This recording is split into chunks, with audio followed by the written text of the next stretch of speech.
Listen, Mr. McCabe, I'm a whore and I know an awful lot about whorehouses. Well, I know that if you had a house up here, you stand and make yourself a lot of money. Now, this is all you've got to do. Put up the money for the house. I'll do all the rest. I'll look after the girls, the business, the expenses, the running, the furnishing, everything. And I'll pay you back any money you put in the house, so you won't lose nothing. And we'll make it 50-50. Excuse me, you know, already got a whorehouse operating. You can't call them crib cows whores. I'm talking about a proper sporting house with class girls and clean linen and proper hygiene. Well, I don't think you're going to find my clientele up here too interested in that sort of thing. They will be once they get a taste of it. Hello, everyone, and welcome back to the Not Content Podcast. My name is Jerome here. As part of the From the Q Podcasting Network, here tonight we are going to be discussing 1971's McCabe and Mrs. Miller. This was Robert Altman's follow-up to his 1970 smash hit, MASH.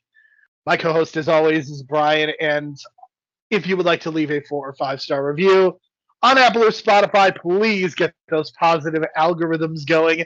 If you want, you should also like and subscribe to us on YouTube. Click the bell icon for those notifications. Brian, last week, you were not as impressed by Nashville as I was, but you definitely enjoyed McCabe and Mrs. Miller, and I think we are both on the same wavelength about this movie. Brian, all I can say is I really wanted the coats that the characters were wearing. That was my big takeaway. I was like, these coats seem incredibly warm and comfortable.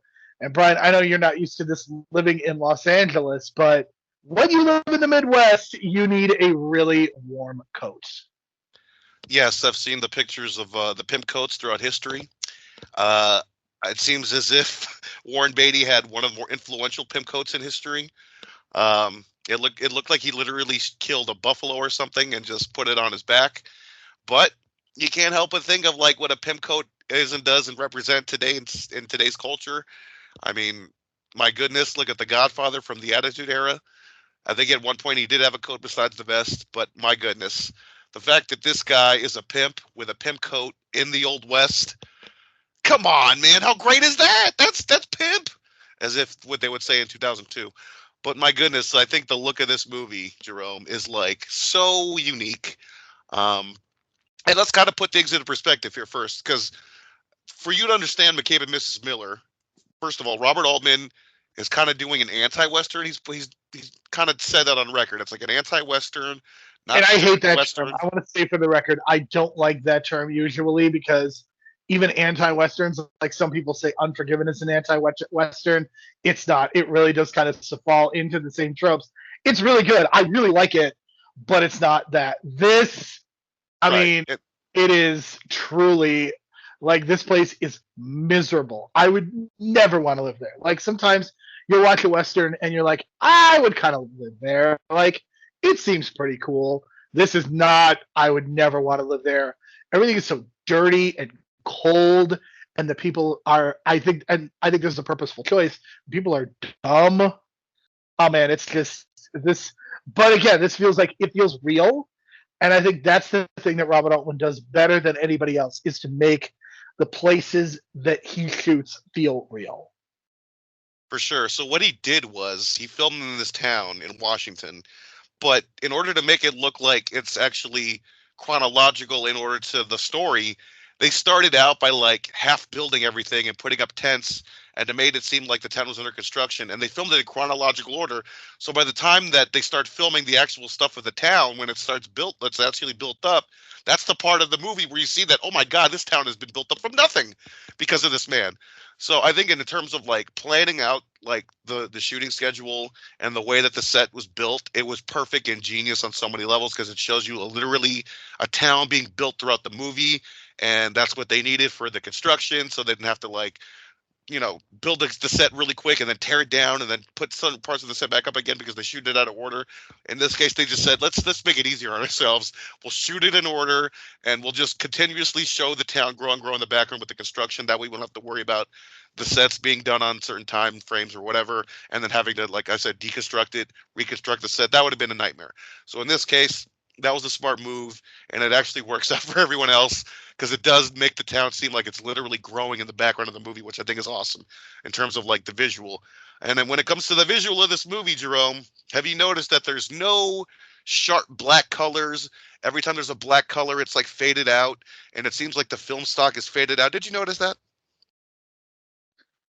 Yeah, this is not the kind of movie that you want to get 4K for because it's going to be worthless. I mean, this is a very dark and dank movie, and that is a choice, but I think it's a choice that works out.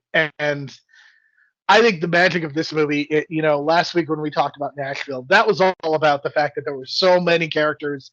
And look, there are a lot of characters in this movie, but the two major ones that we can focus on are Warren Beatty and Julie Christie. Their performances are what carry this movie, I think. Warren Beatty playing John McCabe.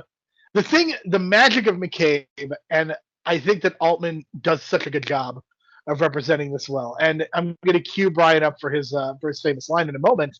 But McCabe plays this guy who has this reputation of being a killer, and like the town is perceived as lazy, and he's going to kind of lift the town up by their bootstraps because he's going to run this what amounts to a whorehouse. And I'm trying not to use that as a I'm trying to be respectful when I say that, but like let's be honest, that's what it is. And he basically hires Julie Christie as Constance Miller. Constance Miller is clearly the smarter of the two, but John McCabe has a penis, so he is regarded as kind of being this genius, but he's revealed to be a complete fraud. And Brian, I have to tell you that in these times when you have somebody who is regarded to be a complete fraud, even though they have a reputation for being a quote unquote businessman, all you can say, Brian, is what? The view never changes, Daddy. The view never changes. No, it really doesn't. And McCabe pays for it in the end with his life. That's the other thing, Brian, about any movie that takes place in the 1970s. The odds are really good that the main character is going to die. In the snow, no less. Like, I feel like that's a thing. In the snow. Well, let's just kind of explain McCabe for a second, because at first when you see McCabe, you think he's this genius. I think you're supposed to think he's a genius. And then he kind of just reveals his ass throughout the whole movie. It's like he has these like metaphors and euphemisms, or not euphemisms, but like anecdotes and stuff that really don't amount or like have anything to do with the actual conversation. He's just kind of saying those things to look smart. And then you realize, oh, this dude really has just been lucked out by the fact that like Julie Christie comes in and saves his business. That's basically what it breaks down to. Because what happens is he comes to this town. This town is like starting up from scratch. So he decides to build a whorehouse.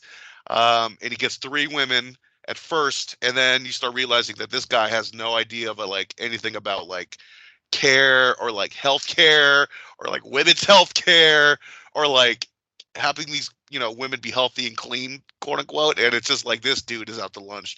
And then Julie Christie somehow like hears from like a distance and then comes to the town and is like, okay, are you doing this, this, and this, and this? And he's like, well, I'm a businessman. I'm smart, blah, blah, blah. And I can do these things. Who are you? And then she starts explaining all the ins and outs to him that he just doesn't understand about the business. And then it's like, okay, you're on board for sure. You got more of an idea what to do than I do. And she basically turns his business around. And just like business is booming and becomes the heart of like the economy of the town as it grows in the middle of the movie. So that's where you get the pimp coat coming in, and then him just like, not selling out to these prospectors, I guess you'd call them, trying to get this land. And then that kind of turns out to the shootout at the end. And that's basically what it breaks down to. And it's a 2-hour movie, and Nashville's 2 hours and 40 minutes. And when Nashville, by the end of the movie, I kind of wanted less from Nashville in terms of like a running time. And by the end of this movie, I wanted more. Like I really wanted more. And because of like all the themes of this movie, gambling, prostitution, and like the old West, and like what really was like the true America in the mid 1800s, about what really was the great economy of America. And it actually comes from like whorehouses and drinking and all that saloons and shit. Like that was the heart of it.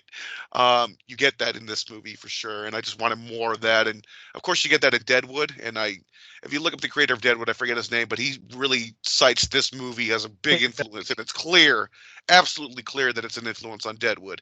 So in terms of that, I love Deadwood. And Deadwood is incredible. I mean, it's just. I mean, the character of Al Swearingen might be one of the best characters that's ever been created. And I think in a lot of ways, if McCabe grows up like he becomes Al, right? That's what I think too, man. And I mean, there were no jokes about California or San Francisco cocksuckers in this movie, but they do talk about the Chinese, and it's like because the Chinese are very much right. Because there's a lot of racist Chinese in both Deadwood and in this movie, and also. Knowing the character that Rene Auberjonois plays on Star Trek Deep Space Nine, this movie is deeply funny for that reason too. Yeah, for some reason I know his face, but I can never pronounce his name, and I remember why, because it's that long extended name. Pronunciation guide right in front of me, but he plays Odo on Deep Space Nine, and Odo is like... That's where I recognize him from, and I never watched Deep Space Nine, but I recognize his makeup from that very distinctly. He's so good on that show, and he plays like almost a completely... different character in this movie, but his face. He almost plays the same character from Deadwood. That was God. What's his name? The slime ball that was in Blade Runner. You know what I'm talking about? He's like that. Yeah, the character name is not coming back to me. Yeah, but he goes around like Al, and he goes like he's sucking up to Al, and he's sucking up to all the other characters, and he's sucking up to the sheriff, and that's the same role he's doing in this. So I was like, okay. You can tell like how much of an influence this was to Deadwood completely in terms of the character structures as well. Again, Shelley Duvall gets wasted in this, and I'm just like, my goodness, they set her up. She's not a star. I think you have to separate this. It's like she is clearly in this movie, which is 1971. She has a small part. She has a slightly bigger role in Nashville. She goes on to do Three Sisters in 1977. That is her breakout. So she is like being slowly pushed up the card by Robert Altman. That's how you have to see it. I just felt like they set up that story where her husband's killed and she wasn't really into her husband anyway. I thought it was leading to something, but it just kind of leads to her just becoming another prostitute and living a good life, I guess. But, because they put like 10 minutes of screen time on her character, and I was waiting for something to happen. Because in comparison to this and Nashville, there's an actual like good plot storyline in this that I was really like hooked into. Because by the end of it, it's like the same thing. Like, are they going to sell their prospects? Are they going to sell the land? What's going to happen? Are they going to have bounty hunters on them? Turns out they got the bounty hunters on them. But, I think this movie, in terms of, like, the performances, man, Julie Christie just owns it. Like, she's got this confidence in the role. Incredible. Yeah.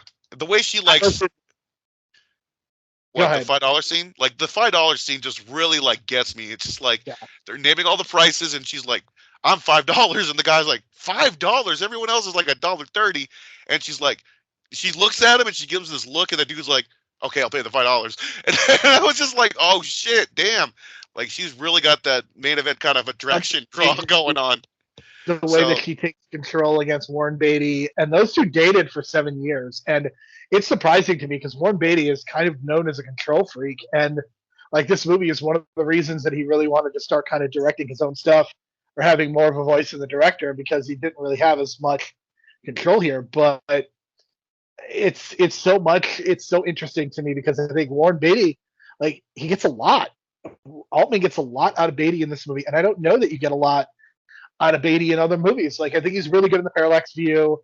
He's really good in Shampoo, but like the returns definitely become limited once you get into the 1980s. But I think part of the other thing that impresses me so much about Julie Christie is like she got nominated for an Academy Award for lead actress, and I don't know if you realize this, but she is only on screen for 25 minutes.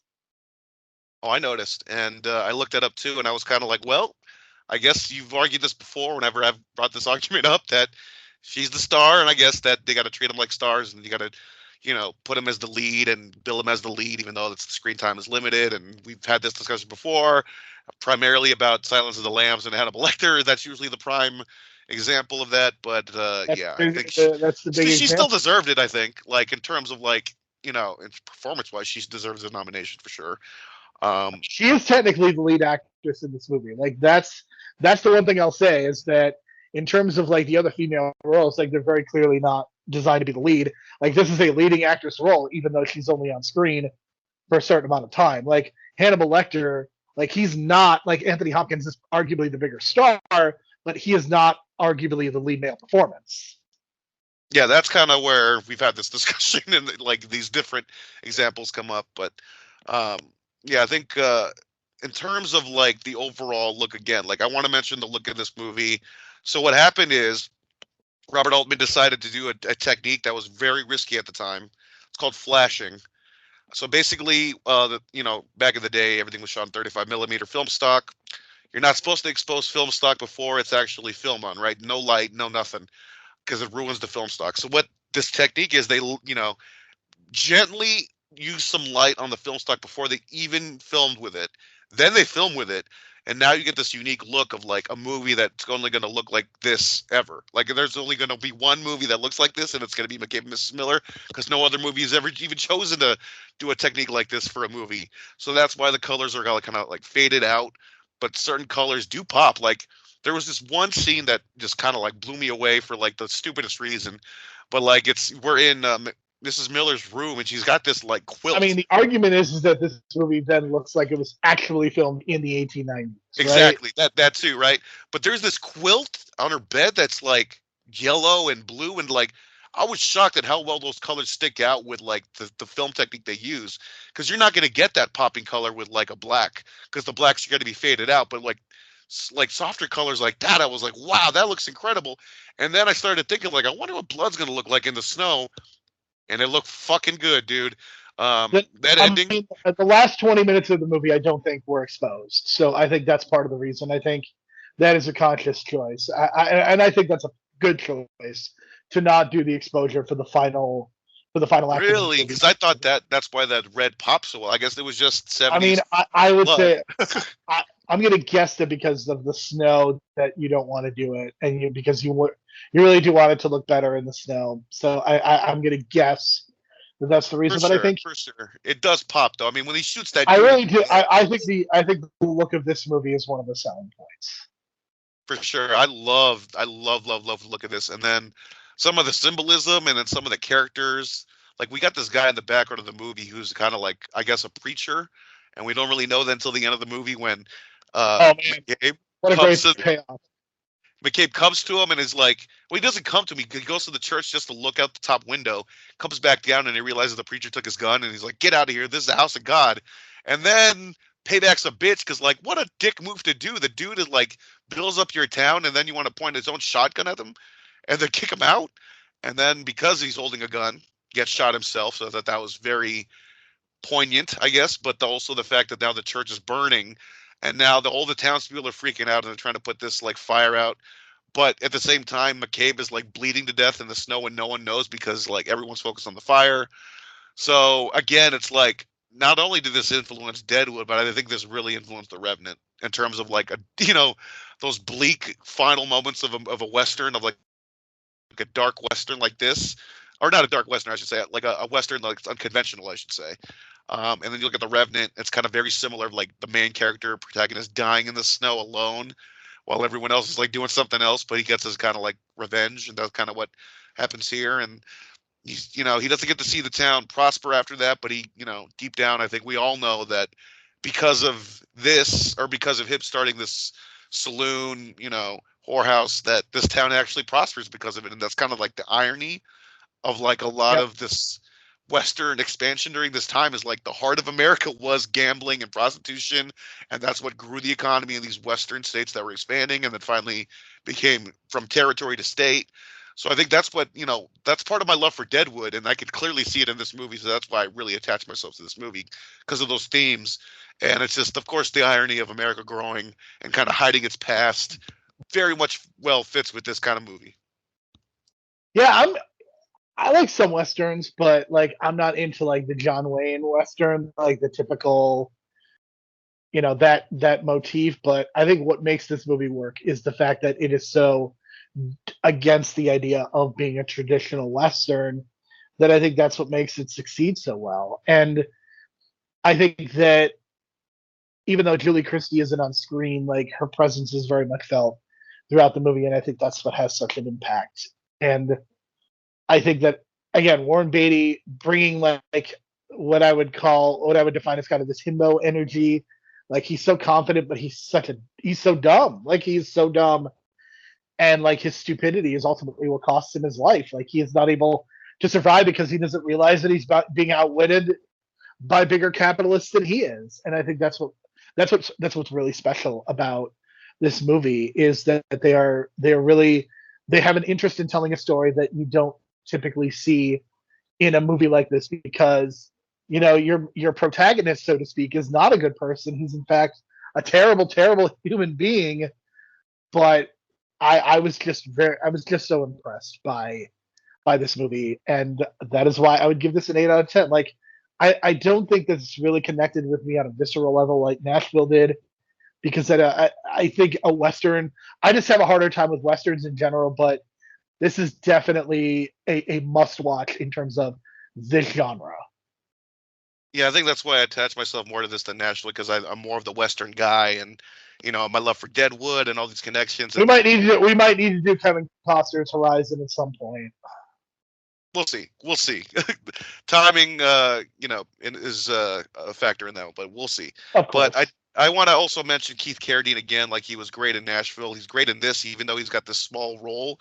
But it actually impacts the film, because it's like, oh shit.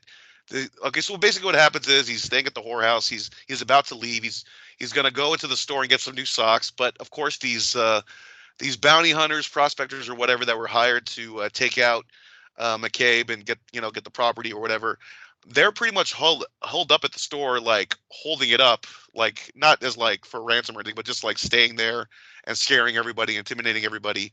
And the poor Keith Carradine character, he's like dumb-witted, but he's like such a handsome dude that he's so naive, and it's like he's so naive that he gets tricked into like pulling out his gun and then gets shot and killed in front of everybody. And it's like, oh my God, that was like, holy shit, like the stakes have just completely changed, because that's like the first major murder in the movie. And it's just like, okay, so we got to kill these guys. How are we going to kill these guys? And then you realize, oh shit, McCabe is the one that's going to have to kill these guys, and the dude's an idiot. So what are we going to do? So that was my whole thinking, like, how is this guy going to take these guys out if he's not so smart? And then you can kind of tell, like, he fucked up a couple times. I don't know if you noticed, like, instead of this one dude who he shoots in the chest, he should have shot him in the head. And I think I'm referring to the scene at the end. We've seen enough action movies at this point to know that you always go for the head. Go for the fucking head, because then he gets shot in the leg and he gets shot in the stomach. Again, that's part of what the magic of this. I mean, guns are not nearly as accurate at this time either. That's true too. But my goodness, the guy was like in line for a headshot, and I felt like that was a missed opportunity. But I think that's because, again, McCabe is like. Also, there's also this story that like he killed this person in a different town like long ago, but apparently people don't believe in that whole story. So we as an audience don't know whether or not he's actually killed someone before. So the people that are like hunting him down are like, this dude has never killed anyone in his life. This dude's an idiot. And then we see as an audience like maybe he did kill that person because he's willing and able to kill these people like no problem. So maybe he did kill that person. I don't know, but that's kind of part of the myth. Or the mythos of this movie is to like whether or not this guy is actually like again. I think that's part of the gunfighter that he's supposed to be. Yeah, that's part of it. So I like that a lot, and I'm glad we don't really know whether or not he was, but I guess he does step it up at the end. So, and it's another kind of like message about drugs, I guess you want to say, like the opium epidemic.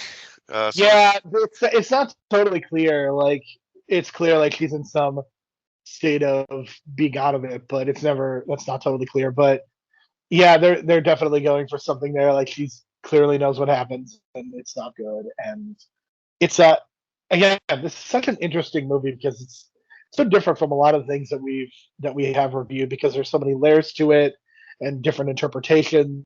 And again, this is so much more character driven than it is plot driven. But I think in terms of being an anti-Western, this is something that's really successful. And it is no surprise that someone like Robert Altman would do this as a follow-up to MASH, because he clearly has more power and is able to make something that, while still star-driven, definitely definitely not as mainstream-friendly as you would say, as I would say MASH is. For sure. I mean, it's got a lot of controversial subjects about it. Obviously, prostitution, gambling, that kind of thing. Bloody shootout at the end. But in all honesty, this is like a really like great sustaining plot that I wanted so much more, and I could see why that Deadwood became what it was, because it's like so many storylines to expand upon and so many different characters to explore. Like there was a lot left on the table for this movie for sure, and that's why I felt like there was a lot more on the bone than what we got. But because again, this is a 2-hour movie, and Nashville's 240. But man, like there was so much more that I wanted to know about and kind of like explore. But again, that's kind of, I guess, part of the charm of this movie is that it leaves you wanting more, which is, I guess, is always a good thing. But man, highly recommend this. I gave it an 8 out of 10. I think this is going to grow on me as I get older, because I think even in 4K, I think it's going to look even more of like, wow, like there's something about the way that they filmed this and the stock and the film stock and the way they expose the lighting and all that kind of thing. And it's just really a unique feeling in this movie. Like it's a unique feel. So definitely wanted to point that out. And also wanted to point out that I guess this is the first movie that we actually see someone on screen drinking a raw egg, and that wasn't Rocky. So that kind of blew my mind. And it's not even that he's just drinking a raw egg. He's drinking a raw egg with whiskey, which is like the most baller, badass move I've ever seen in terms of like drinking, because that's disgusting. But the fucker, Warren Beatty, actually drank it on camera. Have him doing that. But yeah, there's going to be a lot of firsts, because next week we're going to be talking about somebody eating spinach. And it's not a cartoon. So, that's a big little clue right there. It's Popeye, ladies and gentlemen. What else could it be? But when I watched Popeye as a kid, ladies and gentlemen, it wasn't what I expected, because I was expecting like the cartoonish stuff. But with that Robert Altman spin to it, this is going to be one of the more interesting ones. So every director of this era, everybody from Spielberg with 1941, Martin Scorsese, New York, New York, Heaven's Gate, every one of these directors has their boondoggle. This is Robert Altman's boondoggle, and it is so fascinating. We're going to be talking about Shelley Duvall. Like, this comes out the same year as The Shining. This is Robin Williams' first big movie, coming off of Mork and Mindy. I am very excited. I have never seen Popeye. I have seen the cartoon, but I've never seen this movie, and I am so excited to do so. I'm shocked that it actually has the slapstick from the cartoon, which I did not expect as a kid. Like I said, I watched this as a kid, did not know what to expect, forgot like most of it, but I do remember the fight sequences and the fact that I'm still not sure if those were Robin Williams' actual like forearms, because I don't know, because we all know Popeye's jacked, but my goodness, those forearms were jacked. I cannot imagine that Robin Williams is going on steroids like actors do today. I don't know, man, but the makeup job on his muscles was just, it's something to behold, because it just so looks like he's so jacked up for this role, but it's just like, it's so good because it's all like muscle foam. So there you go. All right, Brian, anything else? Any final thoughts? Yeah, like I mentioned last week, like Robert Altman doesn't always do plotless movies. Like this clearly has a plot, and I really recommend it because, like, my goodness, I've been wanting to watch this movie for a while. And then once we planned Robert Altman month last year, I was like, okay, I'm going to finally hold off and just watch it for the month. And this is my first time watching the film, and I was generally just pleased with everything about it. So, like I said, I think right now it's an 8 out of 10, but it might actually grow to even maybe an 8.5 or 9 over time. But right now, it's in that sweet spot, and I definitely want to check this out again in the future and probably even get a 4K cut. Yeah, I don't know if I'm gonna get a 4K cut, because I don't even know what that's gonna look like. But I'm very excited to see what we have next week with Popeye, and then the following week with The Player.